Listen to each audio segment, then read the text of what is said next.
guys, welcome to another recap of The Amazing Race. So they were in Botswana, and in Botswana they are gonna stay. So they had to go to the village, which was pretty hard to find. They had to drive there. The singers, Carolyn and Jennifer, they got pulled over for speeding. They tried to talk their way out of a ticket, and the cop was like, "You pay now." Well, he was like, "You pay today." So they had to go and pay the ticket, which set them back a bit. Bates and Anthony got to the roadblock first, and they found out that there was a fast forward, and it was water skiing. You had to water ski for 1 mile in a waterway that was infested with crocodiles. Well, they had signs anyway that said that there may be crocodiles, and they said, "Oh, we checked last night, it's okay, there's no crocodiles." I would have been like, "You check now." But they did it no problem, and they didn't get eaten, so good for them. Let's talk about the roadblock.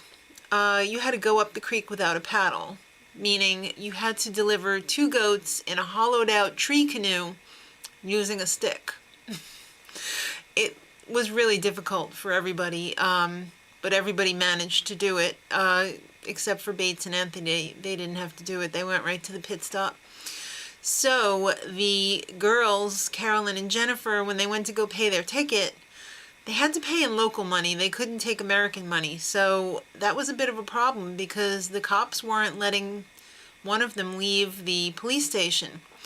So they had to find someone to exchange the money for them. I mean, they had to give them the money and say, "Go to this place and please exchange the money and come back." That was a real leap of faith. If I met a guy outside of a police station, I don't think I'd trust him enough to go and exchange the money for me, but thankfully he did just that, and he came back. So Max and Katie were speeding as well, and they got caught. They got a ticket too, but when he was at the police station, they didn't say anything about changing the money. But he was distraught afterwards and hit a pole on the way out. That could have been bad. What if that was a person? So Joey and Megan, they just got lost. I don't know where they were driving around, but there was like kids with gas cans and dogs, and it was really weird. But then they saw Max and Katie, and they got right behind them, and they made it to the roadblock. So at the roadblock, there was also a speed bump for Max and Katie, because if you remember, they came in last time, but it was a non-elimination. So they had to each bead a skirt and do a butt shaking dance, which they did rather quickly. They made up a lot of time there.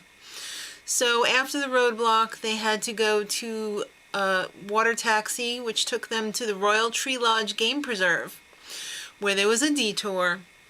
It was either brains or brawn, and the brains was you had to either ride on a horse and take note of all of the animal silhouettes on the safari, and then when you got back to the little tent, put the tiles in the correct order with the animals that you saw. Seems pretty simple, unless you miss one. Then brawn was 4 donkeys attached to a really shifty cart. You had to fill it up with firewood and deliver the firewood to the camp. Not so easy, because they give you a carrot on a stick, on a string on a stick, to try and entice the donkeys. And anybody knows that when donkey don't want to work, donkey ain't gonna work. So Chuck and Winona were the only ones who chose safari first, and they did it, fairly quickly. Now Pam and Winnie, they started out with donkey, and then they said, "We can't get the donkey to go with this dirty old carrot, so we're going to switch to safari." And they did the safari 2 times, and they missed one of the animals. And it just so happened that the last animal was that bird that sits on top of the hippo. But they thought that since the bird was on the hippo, that was the last 2 animals. They got it wrong, and they got frustrated, and they switched back to donkey. So, at the pit stop, which was at the Royal Tree Lodge, not very far from the last task, Bates and Anthony did check in first, and they each won $7,500. Not too shabby. Then Mona and Beth, followed by Carolyn and Jennifer, Chuck and Winona. Now Megan and Joey and Max and Katie didn't know that Pam and Winnie were having a hard time, so they thought that they were neck and neck for last place. So they had a little foot race at the end, and it turns out that they weren't in last. Megan and Joey came in 5th, and Max and Katie came in 6th. Of course, Phil did the old fake out but not to worry because they were both safe. What the hell's up with Joey in those ridiculous shorts? All I'm thinking the whole time watching that is, who does he remind? Oh, Richard Simmons' love child. I don't know. Anyway, Pam and Winnie did come in last place. They were good sports about it. I feel bad for them because a stupid little mistake, you know, they're probably kicking themselves at how stupid the mistake was that they missed that one animal on the safari.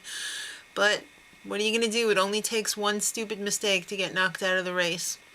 Next time, which is going to be in 2 weeks, because the Country Music Awards is next week, so they don't usually have a show. Well, and they're not going to. So this time is no different. In 2 weeks, they're going to Switzerland. Do you think there'll be yodeling? If you do, leave it in the comments. Or if you don't, leave me another comment anyway. I love your comments. They're awesome. So, I will see you guys in 2 weeks. Till then, much love.